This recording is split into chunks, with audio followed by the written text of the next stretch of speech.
हैं? हाँ। चलिए जय हिंद। इस क्लास में पढ़ना है संख्याओं के बारे में। संख्या किसे कहते हैं? ओए छोटा सब शांत हो जाओ, नहीं तो पिटाई कर देंगे बढ़िया से। संख्या क्या होता है? हुआ कुछ ना। देखिए संख्या के बारे में सबसे पहले देखिए संख्या क्या होता है।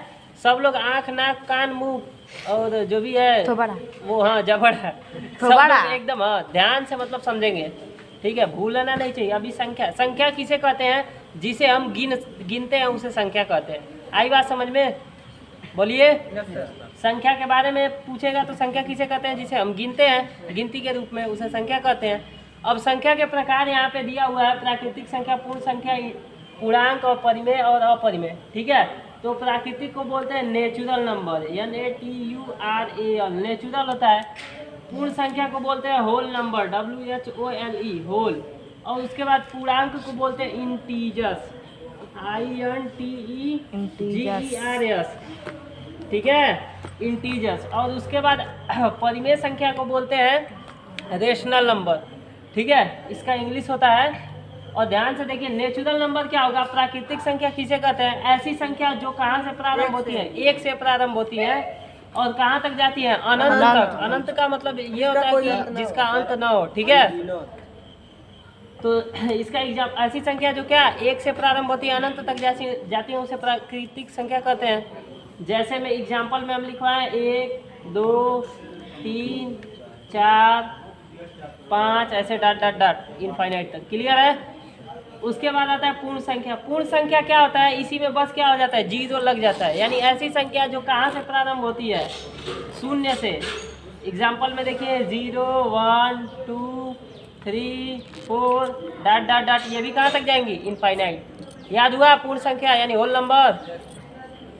अब उसके बाद होता है पूर्णांक। पूर्णांक क्या होते हैं? इसमें प्लस और माइनस, धनात्मक तथा ऋणात्मक दो संख्याएं पाई जाती है ना, वो दोनों संख्याएं इसके अंतर्गत आती है पूर्णांक के। यानी ऐसी संख्या जिसमें धनात्मक तथा ऋणात्मक दोनों संख्याएं पाई जाती है उसे क्या कहते हैं? पूर्णांक। एग्जाम्पल देखिए समझ जाएंगे। जैसे कि -1, -2, -5 ऐसे करके, 0 1 10 ऐसे करके, ये क्या है? सब इनफाइनाइट तक जाएंगी। ये भी क्या है? पूर्णांक है। क्लियर? समझ में आ रहा है? उसके बाद आता है परिमेय। परिमेय संख्या क्या किसे कहते हैं? ध्यान से समझिए। कहाँ गया डस्टर? चलिए, परिमेय संख्या बहुत जरूरी है, ठीक ना, इस लेसन में। देखिए परिमेय संख्या जो होता है उसे परिमेय संख्या उसे कहते हैं जिसे P/Q के रूप में लिखा जा सकता है। P/Q का मतलब होता है बटे में, ठीक है? इसे अंश बोलते हैं, इसे हर बोलते हैं, इसे न्यूमिनेटर बोलते हैं, इसे डिनोमिनेटर बोलते हैं, ठीक है? CBSE वाले याद रखेंगे, ठीक ना? तो ये अंश और हर के रूप में लिखा जाए, ठीक ना? लेकिन एक शर्त होना चाहिए कि जो Q का मान हो, ठीक है, 0 के बराबर न हो, ठीक है? Q का मान क्या होना चाहिए? 0 के बराबर नहीं होना चाहिए। Q का मतलब नीचे वाला। अगर हम पूछ दे 0/3, ये बताइए परिमेय ये आ रहा है ना? इसमें आ रहा है कि 0/3 ये दिख रहा है, यानी 0/3 ये क्या वो क्या बोला जाए? रेशनल नंबर है कि इरेशनल, ठीक है? परिमेय है कि नहीं है, या परिमेय है कि अपरिमेय है? अपरिमेय संख्या बताएंगे क्या होता है? इसका उल्टा होता है, परिमेय का उल्टा अपरिमेय होता है, ठीक? तो पूछे 0/3 तो ये समझिए ये P/Q के रूप में लिख लीजिए। और देखिए Q का मान तो 0 नहीं ना है, P का मान भले 0 रहे लेकिन Q का बस नहीं होना चाहिए। तो ये क्या है? प्राकृतिक संख्या है। बात समझ में आ रही है सबको? हाँ परिमेय संख्या है। बात समझ में आ रही है ना? अगर हम वही पूछ दे 1/2 परिमेय संख्या है तो है, ठीक है? अब उसके बाद हम पूछें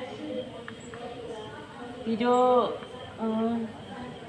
3/0 है, ये परिमेय है कि नहीं है? अपरिमेय है। क्यों अपरिमेय है बाबू? क्योंकि Q का मान 0 है। हाँ Q का मतलब नीचे वाला 0 है। बात समझ में आ रही है?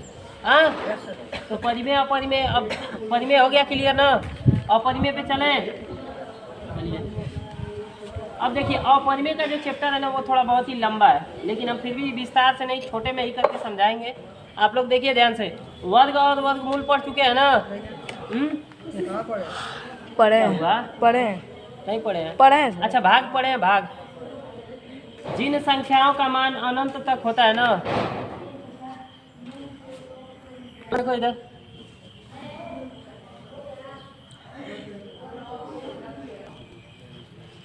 अपरिमेय की संख्या किसे कहते हैं? अगर कुछ संख्याएं रूट में होती हैं, जैसे 1/√3, ठीक है, तो जिनका स्क्वायर रूट नहीं निकल पाता है, यानी वर्गमूल नहीं निकल पाता है, वो अपरिमेय संख्या कहलाती है। निकल जाता है ऊपर में, और जो जिसका निकल जाता है उसे परिमेय संख्या कहते हैं। आई बात समझ में? अगर हम पूछ दें कि 1/√3 ये क्या है, परिमेय है कि अपरिमेय? अपरिमेय। क्यों अपरिमेय है, कोई बताएगा? सर जी, हाँ बताइए। 3 क्योंकि किसी भी 3 से का नहीं जो करेगा है वर्गमूल नहीं निकलेगा। बात समझ में आई? यानी स्क्वायर रूट नहीं निकलेगा। क्लियर? अगर वही 1/√4 की बात, तो सर जी दूर निकल जाएगा। 1/√4 है ना, तो इसको क्या है? परिमेय। परिमेय। कैसे पता चला? यहाँ पे 4 का वर्गमूल निकालिएगा, ठीक है, 2 दूनी 4, 2 एकम में 2, एक बार आएगा तो यानी 1 क्या हो जाएगा? 2। 4 का वर्गमूल निकालेंगे तो क्या निकलेगा? 2। यानी ये रूट से बाहर निकल जाएगा, तो ऐसे फ्री हो गया कि नहीं, बोलिए? तो ये क्या हो गया? परिमेय हो गया। क्लियर? हाँ, बस ना, परिमेय अपरिमेय जान गए। अभी आगे इसमें है, देखो। चलिए अब हम पूछ दे, ध्यान से देखिए, इसमें 1/2 ऐसे करके,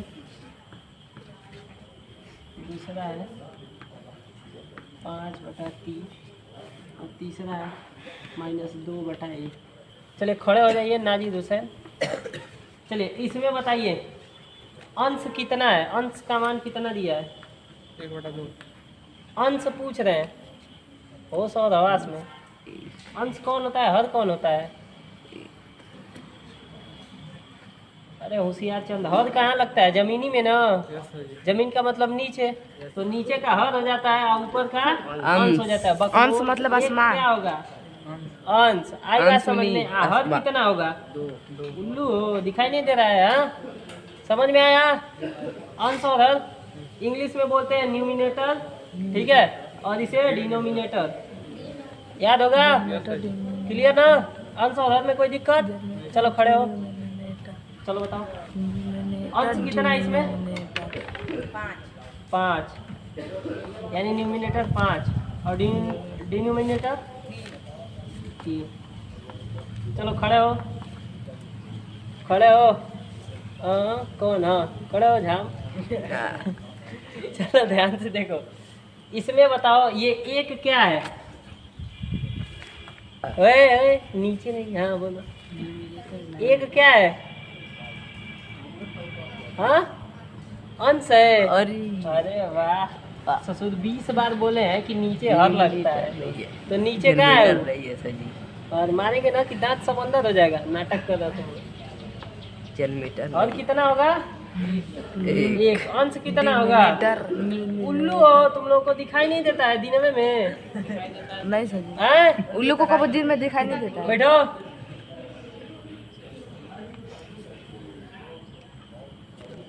देखिए, चलिए EQUAINT जो भी है, AINT होता है, IL रहता है। समतुल्य संख्या, ठीक है, ये संख्या क्या होती है? समतुल्य संख्याओं को बोलेगा कि इसके समतुल्य 4 संख्याएं लिखिए, क्वेश्चन देगा अभी, ठीक है। समतुल्य का मतलब होता है सम मीन्स बराबर, अतुल्य मतलब उसके, ठीक है, यानी किसी संख्या के बराबर की संख्याओं को लिखना है। अभी समझ जाएंगे आसानी से जब एग्जाम्पल समझाएंगे। इसे बोलते हैं इक्वेंट नंबर, ठीक है, इक्विवेलेंट भी बोलते हैं कभी कभी। तो अगर इसके इस समय क्या करना है, इसके समतुल्य संख्या लिखना है, कहेगा 2 गो लिखिए, चाहे 1 गो लिखिए, चाहे कितना भी कहे, तो उसके हिसाब से क्या करिएगा, इसमें कुछ संख्याओं से जिस संख्या से ऊपर गुणा करेंगे उसी संख्या से नीचे भी कर दीजिएगा, समझे? 6 दूनी कितना आ जाएगा? 12, 26, 13 दूनी 26। ये पहला इक्वेंट नंबर हो जाएगा। दूसरा 6/13 में क्या कर देंगे? 3 से गुणा कर दीजिए, तो 18, 13 तिया 39, बस यही तरह करना है। हाँ, अब देखिए ध्यान से सभी लोग ऐसे करके। हाँ, अब आगे और बोल दे 6/13 है और इसमें कितना से मल्टीप्लाई करना है? 4/4 से कर देंगे। 6 4 या कितना हो जाएगा? 24 यानी 24, 52, जाते हैं अरे 13 चौको 52 ना, अच्छा जी 0 से गुणा करे तो भी 0 0 हो जाएगा। हाँ तो ऐसे ही बट होगा, 0 से गुणा नहीं करेंगे। ऐसे ही होगा। हाँ ऐसे ही होगा। वो क्लियर है? चलिए ध्यान से देखिए। अब कहेगा ना कि ऐसे भिन्नों में कह देगा कि छोटा और बड़ा बताइए। ठीक है, क्या कहेगा? छोटा और बड़ा। Find the greatest and smallest rational number. समझे? रेशनल नंबर छोड़ दिए हिंदी में, इंग्लिश में लिखना, समझ जाइएगा। इसमें सबसे पहले ध्यान से देखिए, इसको बताने से पहले मैं संख्या रेखा को बता देता हूँ। नंबर लाइन, यहाँ 0 होता है, यहाँ पे 1 होता है, और यहाँ पे 2 होता है, और यहाँ पे 3, और यहाँ पे 4। इधर प्लस में संख्या होती है और क्या माइनस में, इधर माइनस में। इस साइड को कौन सा साइड बोलते हैं इंग्लिश में बताइए? Left hand side. चलिए आओ, ए लाल खड़े हो। सुबह हम बताए थे। हाँ भूल गए हैं, खाना खाना नहीं भूले, भूल गए हो। भुला गए खाना नहीं खाना। अरे बे उधर ऐसे खड़े हो जाओ। हाँ ये वाला दाहिना होता है, ये राइट हो जाता है, और ये वाला लेफ्ट होता है, यानी बायां होता है। इतना नहीं याद है? घर में जाके पढ़ोगे राइट और लेफ्ट। नाम सकते हम तुमको आई का बता रहे हैं, हम क्या पूछ रहे हैं वो समझ में आ रहा है? तुम हम कह रहे हैं आम, तो तू कह रहा है इमली खट्टी है।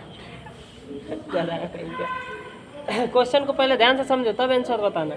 हम कह रहे हैं कि इसमें राइट और लेफ्ट कौन है, बताओ। राइट और लेफ्ट। हाँ राइट हैंड उठाओ, राइट हैंड। हाँ काले कियो मार देंगे बे तुमको, है का कियो। सर जी आज की पूरा ये पोत दिया, सर जी ऊपर लिया है घड़िया पर, और हमारे ऊपर पोत दिया है। जाने क्या किया है पहचान सर करना जी? जरूरी है। चलो घटिया, हाँ अभी आ रहा है, चालू है। चलिए देखिए ध्यान से। तो यहाँ पे जो भी संख्या होती है वो किस में होती है? प्लस में, और इधर माइनस में। याद रखिएगा प्लस वाली संख्याएं क्या होती हैं? बड़ी होती है, माइनस वाली संख्याएं छोटी होती है। इसमें अगर बात की जाए, ये नीचे का सेम सेम है ना, तो ऊपर वाले को देख के बता सकते हैं कि कौन बड़ा है। कौन वाला बड़ा होगा? 4/2। 4/2। क्लियर? बट अगर ये नीचे का सेम सेम नहीं रहेगा, अलग अलग रहेगा, तो उसके लिए अभी बताएंगे। उससे पहले एक और क्वेश्चन है मेरा, ठीक है? अगर हम पूछे, ठीक है, -1 और -1 और -2 में कौन बड़ा है? -2 माइनस -2 और -1 में कौन बड़ा माइनस है? -1 हाँ -1 कैसे? क्योंकि सर जो माइनस में छोटा रहता है वो बड़ा रहता है। देखिए याद रखिएगा, माइनस में जो संख्या है, देखिए अभी बनाए थे, यहाँ पे 0 था, -1 था और -2 था। पहले ये आएगा ना, जो पहले आता है वो बड़ा होता है माइनस में। ठीक है, तो याद रखिएगा जो संख्या माइनस में जितनी छोटी होती है वो बड़ी होती है। यानी अगर ग्रेटेस्ट नंबर की बात करें तो ये क्या आ जाएगा? -1 क्या आ जाएगा? बड़ा। किससे बड़ा होगा? -2 से। यानी स्मॉलेस्ट क्या आ जाएगा? -2। क्लियर? हाँ यस सर। समझ में आ रहा है ना? Yes sir. और 5/7 इन दोनों में अब कैसे पहचानेंगे? नीचे का अलग अलग आ गया कहीं नहीं? Yes sir. तो इसमें हम पूछे कि कौन बड़ा है कौन छोटा है, तो कैसे बताएंगे? सर जी भाग करेंगे। भाग करेंगे। सबसे आसान तरीका बताते हैं, ध्यान से देखिए, भागो कुछ मत करिए।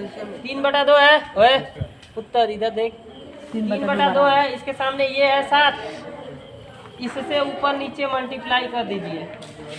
और इधर क्या है? 5/7 है, इसके सामने किससे मल्टीप्लाई करिए? 5/7 3 × 3 से 2। समझ में आ रहा है? अब ध्यान से देखिए, इसको क्या कर दीजिए? 7 तरीके 21, 7 दूनी